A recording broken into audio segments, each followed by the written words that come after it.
Welcome to my channel. সবাইকে জানাই শুভ দুপুর। এখন এই যে মাছের ঝাল করব। পেঁয়াজ লঙ্কা ভালো করে ভেজে নিয়েছি। মাছটা একটু কমিয়ে দেবো। এখানে কালো জিরে দেবো। এই যে কালো জিরে, এমন কিছু মশলা দেবো না এর মধ্যে। আমি টমেটো দিলে ভালো হতো, কিন্তু 2-3টে মাছের জন্য টমেটো দেবো না। একটু কালো জিরে দিয়ে দিলাম। একটুখানি জিরের গুঁড়ো দেবো। জিরের গুঁড়ো জিরের গুঁড়ো তো নেই।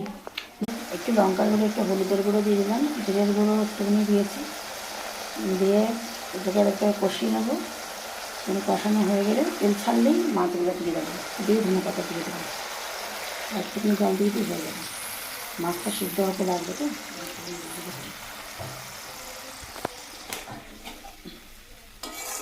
এবার এর মধ্যে মাছগুলো দিয়ে দেবো আস্তে আস্তে করে। 3-4 মাছ এক্ষুনি হয়ে যাবে রান্না।